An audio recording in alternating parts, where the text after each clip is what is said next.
Hello everyone, welcome to my YouTube channel.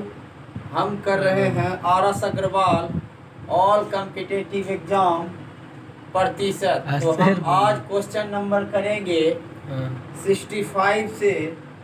तो आप देखिए, ये मेरा 65 नंबर क्वेश्चन है कि चीनी के भाव में 40% की वृद्धि होने पर किसी परिवार को चीनी की वार्षिक खपत कितने प्रतिशत कम करनी होगी जिससे परिवार का खर्च ना बढ़े। तो आइए इस क्वेश्चन को समझते हैं। सबसे पहले इस प्रश्न में बोला गया है कि आप एक परिवार है और एक परिवार में जो है चीनी का मूल्य 40% जो है महंगा हो जाने के कारण उसके खपत में कितना प्रतिशत की कमी करनी होगी जिसके कारण जो है मेरा वो क्या पैसा ना बढ़े। यही इस सवाल का कहने का सेंस है। देखिए, हम सबसे पहले मान लेते हैं इस प्रश्न में कि मेरा ये पहले 100 था, ये भाव मेरा 100 रुपया था। उसके बाद 40% बढ़ने के बाद ये मेरा रेट अब कितना हो जाता है, 140 हो जाता है। आप इसको देखिए, ये मेरा 100 है, ये मेरा 140 है। तो फिर से हम खर्च में कितना कमी करें, तो हम कह सकते हैं कि भाई 40 बढ़ा तो 40 को कम कर दो, और 40 को कम कर दो कितने पे, 140 पे, गुना का 100। और यही हमारे क्वेश्चन का राइट आंसर है। आइए हम करते हैं नेक्स्ट सवाल। रिकॉर्डिंग वाला बच रहा होगा तो आप इस प्रश्न को पहले पढ़िए। किसी वस्तु के भाव में 20% वृद्धि होने पर उस वस्तु की खपत में कितना प्रतिशत की कम की जाए जिससे कि खर्च ना बढ़े। फिर से इस सवाल में बोला है कि 20% जो है, मतलब मार्केट जो है 20% महंगा हो जाता है, तो उस परिवार को मतलब खर्च में कितनी कमी करनी होगी ताकि उसका खर्च ना बढ़े। महंगाई बढ़ेगा तो खर्च तो कम करना पड़ेगा। ये होता है कि नहीं होता है? ये होता है।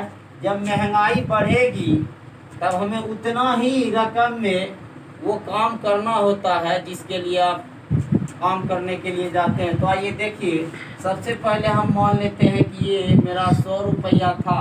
पहले मेरा 100 रुपया था और 20% की वृद्धि हो गई, इसका मतलब 120 रुपया हो गया है। अब देख लीजिए कि यही प्रश्न में बोल रहा था कि कितना कमी करनी चाहिए ताकि परिवार का खर्च ना बढ़े, और उसी खर्च में हम निपटारा।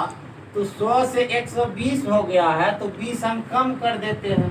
20 कम कर देते हैं कितने पे, 120 पे, और गुना का 100।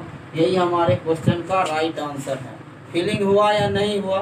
फिर देख लीजिए, एक परिवार में 20% की वृद्धि हो जाती है, मतलब वो जो रेट था सामान का वो पहले 100 था, अब कितना हो गया है, 120। तो खर्च ना बढ़े तो हम क्या करते हैं, 120 से फिर 100 पे चले आए, 20 की कमी कर दे, और उसके बाद 120 गुना 100। यही हमारे क्वेश्चन का राइट आंसर है। समझे या नहीं समझा? बोलिए तो। आप समझे? हाँ, समझ गए। तो आइए हम करते हैं नेक्स्ट सवाल। ठीक रिकॉर्डिंग दिन खान के कर रहे हैं 68, आपके स्क्रीन पे दिख रहा होगा।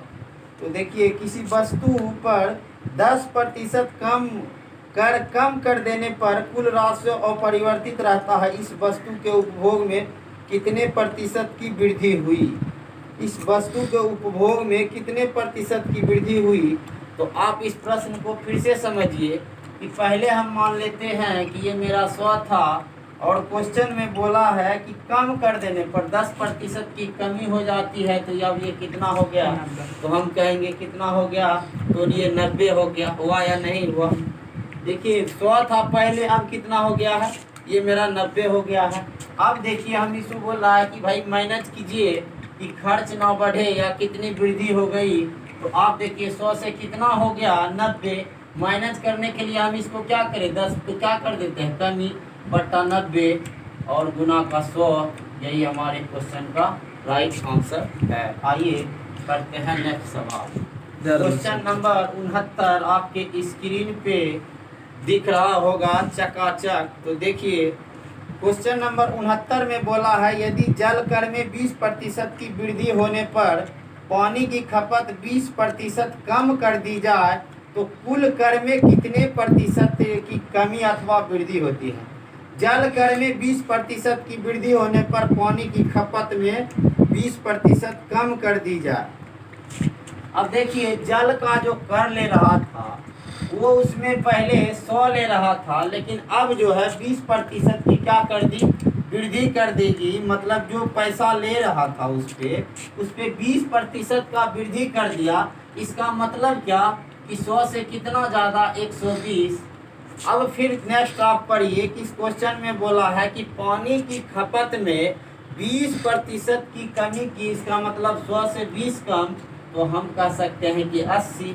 आप ये 0 से 0 ख़त्म कीजिए और इसको गुना कीजिए 12 96।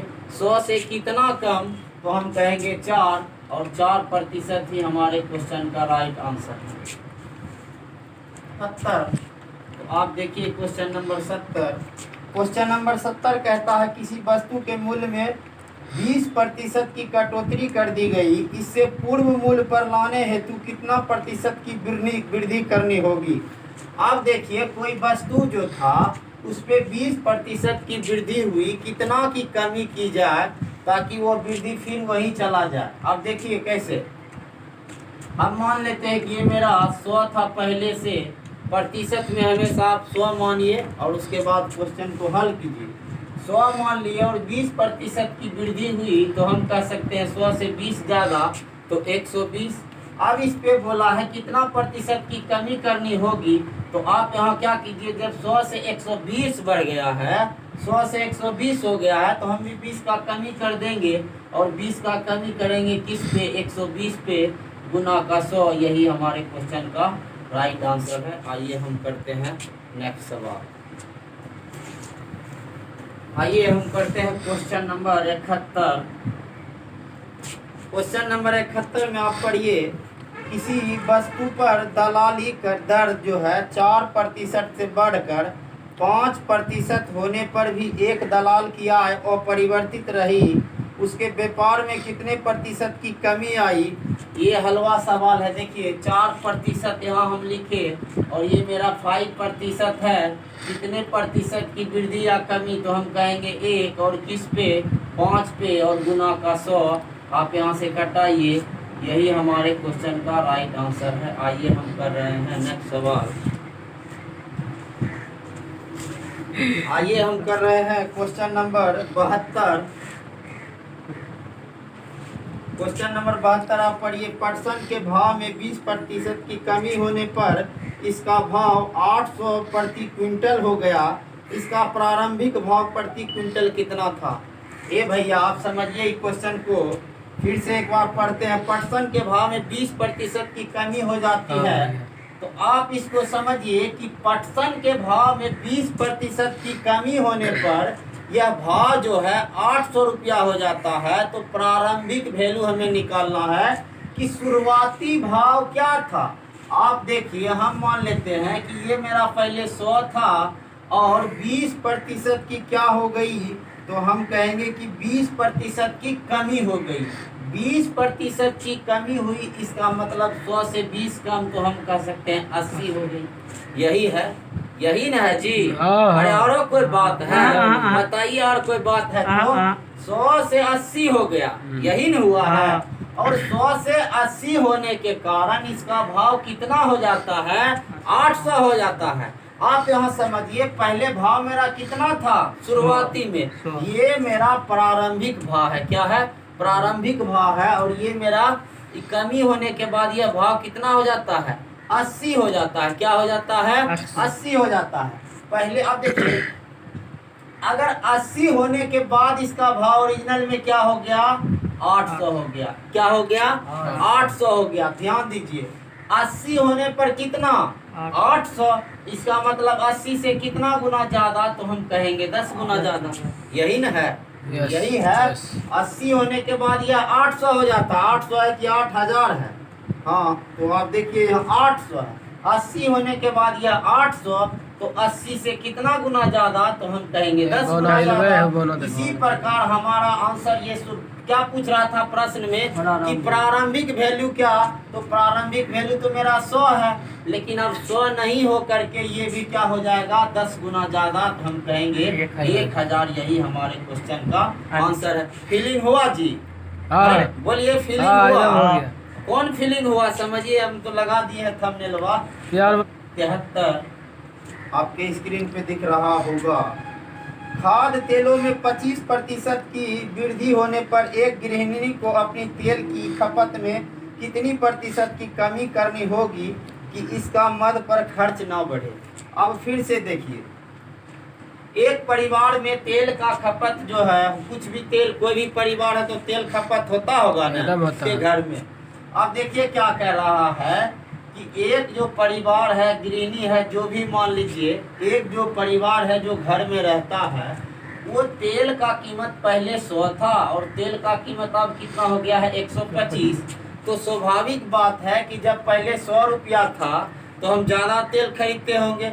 अब 25 रुपया मेरा बढ़ गया है तो उसी में थोड़ा कम तेल खरीदेंगे। ये होता है ना सबके घर में, मेरे घर में तो नहीं होता है, लेकिन आप यहाँ देखिए 25% की। अब क्या हम करेंगे कि कितना कमी करनी चाहिए ताकि उसके परिवार पर कोई तरह का असर न हो। यही इस प्रश्न का कहने का सेंस है। अब देखिए 100 से 125 हो गया, कितना ज्यादा हो गया था 25, तो हम 25 के इसका क्या कर दे, कमी कर देते हैं। और कितने पे 125 पे गुना का 100, और यही हमारे क्वेश्चन का राइट आंसर है। समझ में आया या नहीं आया? बताइए फीलिंग हुआ या नहीं हुआ? बस फीलिंग होना चाहिए और कुछ नहीं।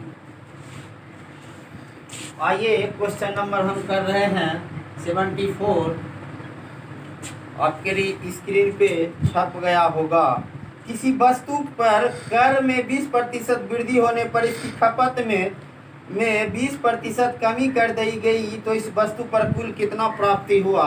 आप इसको देख लीजिए, पहले 20% की वृद्धि हुई और उसके बाद 20% की कमी हुई। कैमरा पर से हाथ ही स्पीकर पर से हाथ हटा लीजिए। 20% की वृद्धि हुई, इसका मतलब 100 से कितना ज़्यादा, तो 120। और 20% की कमी हुई तो हम कहते हैं 100 से कितना कम 20, तो ये मेरा 80 हो गया। 0 से 0 खत्म, फिर से इसको गुना कीजिए, 12 ठीक कितना 96। 100 से कितना कम, तो हम कहेंगे 4, और 4 ही हमारे क्वेश्चन का राइट आंसर है। मेरा 70। आइए हम कर रहे हैं क्वेश्चन नंबर 76। क्वेश्चन आपके स्क्रीन पे छप गया होगा। तो अमन का खर्च विमल के खर्च से 30% अधिक है तथा विमल का खर्च रमन के खर्च से 10% कम है यदि तीनों के खर्च का योग इतना है। अब देखिए अमन और विमल और क्या बोल रहा था रमन, ये मेरा अमन है और ये मेरा विमल है और ये मेरा रमन है। अब देखिए तीनों में अमन का खर्च जो है विमल के खर्च से 30% अधिक है तथा विमल का खर्च रमन के खर्च से 10% कम है। तो रमन को हमने मान लिया कि ये 100 है और रमन का खर्च से विमल का जो खर्च है वो क्या है 10% कम है, तो हम इसको कर सकते हैं ये मेरा 90 हुआ। क्वेश्चन को आप ध्यान से पढ़िए कि रमन का खर्च विमल का खर्च रमन के खर्च से 10% कम है और अमन का जो खर्च है 30% अधिक है विमल से। किससे? विमल से। इससे 30% अधिक है, तो इसका 30% आप निकालिएगा तो ये होगा कितना 27। आप इसमें 27 ऐड कीजिए तो ये 9 2 11, तो हम कह सकते हैं कि अमन का खर्च कितना है 117। समझ में आया या नहीं आया? बोलिए आप एक बार, समझ में आया? हाँ। फीलिंग हुआ? देखिए रमन का जो ये विमल का जो खर्च था रमन से 10% कम था और ये अमन का जो खर्च था वो विमल से 30% अधिक था। तो हमने इसको 100 माना, ये 90। यहाँ तक कोई बात क्लियर है? अब क्या बोला है, ये खर्च है। क्या है? ये मेरा खर्च हुआ। ये मेरा क्या है? ये खर्च है। और खर्च का योग आप यहाँ से कटाइए, अगर कटे देखिए ये कटेगा नहीं। क्या होगा? कटेगा नहीं। खर्च का जो योग दिया हुआ है, खर्च का जो योग दिया हुआ है वो कितना दिया हुआ है, तो खर्च का योग दिया हुआ है 64 और 47, यही दिया हुआ है। अब देखिए इधर मेरे खर्च का योग इतना है और इधर से आप देखिएगा तो मेरे खर्च का योग क्या होगा, आप इसको जोड़ लीजिए 190 और 117, ये 7, 9 1 10 के 0, 2 1 3, ये मेरा क्या हो जाएगा 307, क्या हो जाएगा ये 307। ये 307 का वैल्यू जो है 6447 के बराबर है। किसके बराबर है? 6447 के बराबर है। तो क्वेश्चन में क्या पूछा था कि अमन का खर्च कितना है, तो भाई जब 307 का वैल्यू इतना तो 117 का वैल्यू कितना, आप देख लीजिए 307 का वैल्यू 6447 के बराबर है, तो एक डिजिट का वैल्यू कितना होगा 6447 बट्टा 307। और जब एक का वैल्यू इतना हो गया तो हमें पूछ रहा है कि अमन का खर्च कितना है, तो अमन कितना खर्च करता है 117, तो गुना 117, यही हमारे क्वेश्चन का राइट आंसर है। आप कंपटीशन की तैयारी कर रहे हैं तो हम आपसे उम्मीद कर रहे हैं कि इतना तो आपको कटाना आता ही होगा, आता होगा या नहीं आता ही होगा, इसीलिए हम नेक्स्ट सवाल की ओर बढ़ रहे हैं। आप इस सवाल को लिख लीजिए, आप कॉपी में बना लीजिए। क्वेश्चन नंबर 77 आपके स्क्रीन पे छप गया होगा। तो मेरा सवाल है, पेट्रोल के मूल्य में 10% की कमी होने पर एक उपभोक्ता को पेट्रोल की खपत में कितनी वृद्धि करनी होगी जिससे उसका पेट्रोल पर खर्च न बढ़े। अब क्या हो गया, कमी हो गया। देखिए पहले पेट्रोल जो था मेरा 100 रुपया मान लिए, अब कमी हो गई, कितना कमी 10% की कमी, इसका मतलब ये कितना 90, कितना हो गया 90 हो गया। अब बोल रहा है कि कितनी वृद्धि, तो आप देखिए कितना वृद्धि 10 करना पड़ेगा किस पे 90 पे, गुना का 100, और यही हमारे क्वेश्चन का राइट आंसर है। आइए हम करते हैं नेक्स्ट सवाल। आइए हम कर रहे हैं क्वेश्चन नंबर 78, आपके स्क्रीन पे छप गया होगा। तो आप इस देखिए, एक व्यक्ति की मासिक आय 13,500 थी, उसकी मासिक व्यय 9,000 था। तो जैसे आप अगर गणित सीख रहे हैं तो आप इसके लैंग्वेज को सीखिए। क्या सीखिए?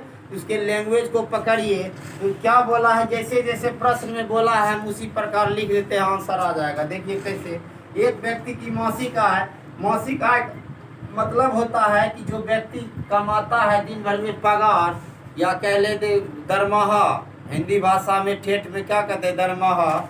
और जो महीना में, मासिक आय का मतलब होता है कि एक महीना में जो व्यक्ति का आय होता है, जो पैसा कमाता है, उसी को हम मासिक आय बोलते हैं। तो देखिए एक व्यक्ति जो है उसका मासिक आय है 13,500 रुपया। कितना है?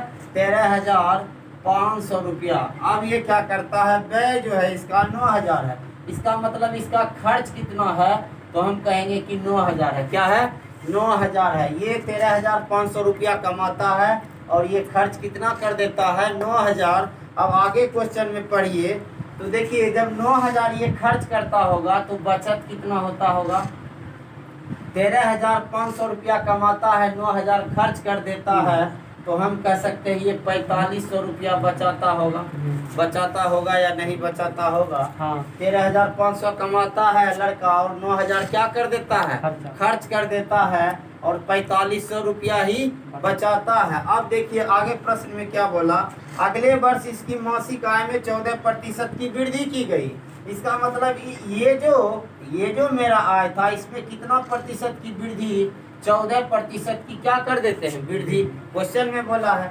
तो हम इसका 14% अगर निकालते हैं, हम इसका अगर 14% निकालते हैं तो देखिए 14%, 5 चौका 20, बाकी 2 4 12, 14, बाकी का 1 4 1 5, ये मेरा कितना है 5, ये मेरा कितना है 3, ये मेरा कितना है 1, ये 0, और 5 4 कितना 9, 5 3 कितना 8, ये 1890 रुपया। 14% इसका 1890 रुपया हो गया। तो आप देखिए 135 00 में 1890 ऐड कर दीजिए, 0 9 8 5 13, 3 1 4 1 5। अब ये कितना हो गया मेरा 153 90, 153 और 90। ये 14% की यहाँ क्या हो गई, वृद्धि हो गई। किसके? इसके आय में। अब आगे बोला है कि तथा व्यय में 7% की कमी। ये जो खर्च था ना मेरा, इसमें क्या कर देते हैं, अब 7% की कमी कर देते हैं। आप इसका 7% निकालिएगा तो होगा 630। इसमें से आप 630 की कमी कर दीजिए। देखिए 10 में से 3 गया, कितना बचा 7, 9 में से 6 गया, ये 3 मेरा, ये 8। अब ये मेरा खर्च कितना हो गया, 8370। क्या हो गया ये मेरा खर्च, 8370। अब देखिए जब 8370 कमा रहा है कितना, 15,390, खर्च कितना कर रहा है 8,370, तो इसका बचत कितना होगा। हम जितना कमाते हैं और जितना कमाते हैं उसमें खर्च घटा देंगे तो मेरा बचत आ जाएगा। अब इसमें से आप क्या कीजिए कि आप इसको घटा लीजिए, 0, 9 में से 7 गया तो 2, और ये 3 में 3 गया तो 0, 15 में से 8 चला गया तो कितना होगा 7, यानी 720 रुपया जो है अब ये क्या करता है, बचाता है। पहले बचा रहा था 4500, लेकिन अब कितना बचा रहा है, 7,020 रुपया। तो क्वेश्चन में क्या बोला है कि बचत में कितना प्रतिशत की वृद्धि हुई। तो आप देख लीजिए, पहले था मेरा कितना बचत 4500, अब कितना हो गया है 720, तो कितना वृद्धि हुआ। तो आप देख लीजिए यहाँ से 4500 माइनस कर लीजिए, 0, 2, 10 में से गया 5, 6 में से 4, यानी ये 2520 रुपया का ज़्यादा बचत करता है। और कितने पे, 4500 पे, और गुना का 100। यही हमारे क्वेश्चन का राइट आंसर है। आइए हम कर रहे हैं नेक्स्ट सवाल।